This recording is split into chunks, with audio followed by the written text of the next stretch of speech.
how to fix Valorant Vanguard crash reports easy and quick. If you want to fix this problem, first all you need to do just right click here, go to task manager, and now just scroll down until you find the Vanguard icon. Here is it.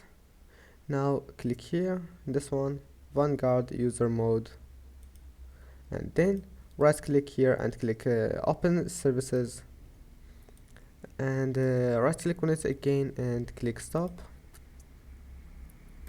Now just scroll down, here we'll find VGC, right click and start.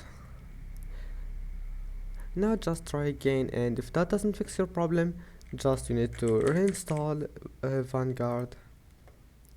Type here Vanguard and click on install, and that's it. Then just open Valorant and you will find that your problem is fixed, and see you in the next video.